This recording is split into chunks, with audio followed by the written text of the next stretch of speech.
कोटा जाने की होड़ है, बाहर जाने की होड़ है, तो ऐसे में सारे जो जा रहे थे, पकड़ रहे होंगे ट्रेन, जब पकड़ रहे होंगे जा रहे होंगे, तो क्या उस समय में मन में आपके क्या उठ रहा होगा, और आपने घर से तैयारी करने का आत्मविश्वास अपने में कैसे पैदा किया, कैसे डिसीजन लिया ये? जब हम 11th में आए थे तो लॉकडाउन लगा हुआ था, तो कोई ऑप्शन था नहीं, ऑनलाइन ही करना था, तो 11th 12th तो ऑनलाइन ही किए। फिर 12th के बाद हमको सब बोले भी कि चले जाओ, जब फर्स्ट अटेम्प्ट में नहीं हुआ तो सब बोले कि चले जाओ कोई नहीं, मतलब लेकिन हमको ऐसा लगा कि हम कर सकते हैं, क्योंकि जब घर पे बैठे फर्स्ट अटेम्प्ट में इतना आ गया तो आगे तो कुछ मार्क्स और बढ़ाना था, तो घर से हो सकता है। और ज़रूरी नहीं है कि कोटा पढ़ना मैटर नहीं करता, पढ़ना तो आपको खुद से ही है, मतलब जब तक आप सेल्फ स्टडी, आप कोटा में जाके भी सेल्फ स्टडी नहीं करेंगे तो नहीं होगा, आपको क्लास में पढ़ाया जाएगा बट पढ़ना तो आपको खुद से ही है अल्टीमेटली।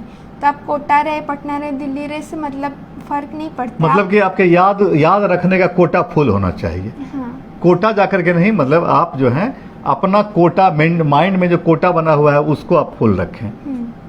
हमारे पास भी ऑप्शन था बाहर जाने का, बट हमको लगा कि घर से कर सकते, तो फिर बाहर जाके क्यों टाइम वेस्ट करना, या फिर उतना फैमिली में भी प्रॉब्लम होता है सबको, जाना आने जाने में दिक्कत, फिर तो घर से भी कर सकते हैं, मेहनत तो खुद से ही करना है अल्टीमेटली, तो घर पे ही रह के क्यों नहीं किया जाए, तो हम घर से ही कर। तो मतलब ये आत्मविश्वास खुद में आ गया कि हम घर से कर सकते हैं।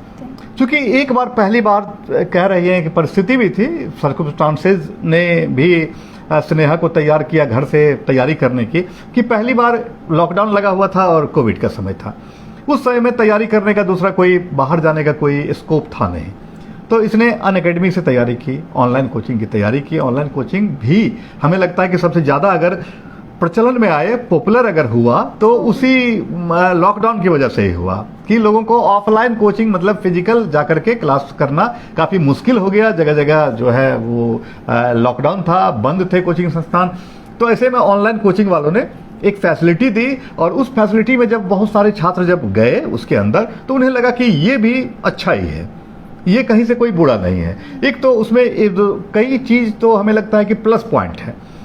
कोचिंग कहीं आप लेते हैं, कहीं आप डेरा लेते हैं, घर लेते हैं, वहाँ से कोचिंग संस्था जाते हैं, 1 घंटा जाने में लगता है, या फिर 1 घंटा आने में लगता है, 2 घंटे या कुछ भी समय उसमें भी जाता है, फिर जो है बीच बीच में कहने का। और यहाँ क्या है कि जिस समय में टाइम है उससे 5 मिनट पहले भी अगर आप रेडी होकर के घर में ही अगर बैठ जाते हैं लैपटॉप के सामने, तो आपको वो सुरक्षित रहते हैं घर में और आप कर सकते हैं। तो ये एक प्रचलन आया, तो इसके लिए आत्मविश्वास बेटी ने जगा लिया। जब फर्स्ट टाइम में एक लाचारी थी, नहीं जा सकी, और जब 580 मार्क्स आए तो ये लगा कि 580 जब आ सकते हैं तो 600 तो क्रॉस करना है, थोड़े से मार्क्स और बढ़ाने हैं, तो वो जब 1 साल का और जो समय मिलेगा तो उसमें तो आराम से हम उसे कर सकते हैं। और बिल्कुल किया, स्नेहा ने 580 से सीधा 612 मार्क्स सिक्योर कर लिया, तो घर से आत्मविश्वास इसने बना लिया। लेकिन एक चीज़ ये बता दें हमें कि कोचिंग का कितना महत्व आप देते हैं, कि और फिर ऑनलाइन और ऑफलाइन कोचिंग का कितना महत्व देते हैं? कोचिंग का इम्पोर्टेंस इसलिए है क्योंकि आपको कोचिंग में एक गाइडेंस मिल जाता है कि आपको किस डायरेक्शन में और कितना मेहनत करना है। अगर आप मतलब फर्स्ट टाइम कर रहे हैं, आपको कुछ आइडिया नहीं है, तो ठीक है आप खुद से पढ़ेंगे, लेकिन पढ़ेंगे बट आप कुछ ऐसा पढ़ रहे हैं जो एग्ज़ाम के लिए इम्पॉर्टेंट नहीं है, तो आप पढ़ रहे हैं, मेहनत कर रहे हैं, टाइम, लेकिन आपका टाइम वेस्ट हो रहा है, क्योंकि वो मेहनत से फिर आउटपुट नहीं आएगा। तो कोचिंग में ये बहुत मैटर करता है कि मतलब कोई भी टीचर से आप पढ़े, गाइड मेंटर, वहाँ से ये पता चल जाता है कि आपको किस टॉपिक को कितना पढ़ना है, और मतलब आपको मेहनत किस डायरेक्शन में करनी है और कितना करना है। तो इस पॉइंट ऑफ व्यू से कोचिंग मैटर करता है। और बाकी जब एक बार आपको वो गाइडेंस मिल जाती है कि आपको क्या पढ़ना है, कितना तक पढ़ना है, तो आप फिर खुद से सेल्फ स्टडी करके उन चीज़ों को और मजबूत कर सकते हैं। कंसिस्टेंसी, कांस्टेंट मेहनत से और रिवीजन से, फोकस से आप उस चीज़ को कर सकते हैं। मतलब ये कोचिंग का महत्व आप दे रहे हैं। हाँ। कोचिंग का महत्व देखिए, कोचिंग का महत्व देना भी चाहिए। ये ज़्यादातर एक्सपर्ट्स के जो सजेशन है उस हिसाब से हमें रिस्क उठाने की ज़रूरत क्या है, हम रिस्क उठाएं, हम क्यों नहीं हम कोचिंग जब हमें तैयारी करनी है, चूँकि जब वक्त बीत जाएगा और उसके बाद अगर असफलता हाथ लगेगी तो वहाँ हो सकता है कि अफसोस हो कि अगर हमने कोचिंग कर लिया रहता तो शायद ये हमारा हो गया रहा था।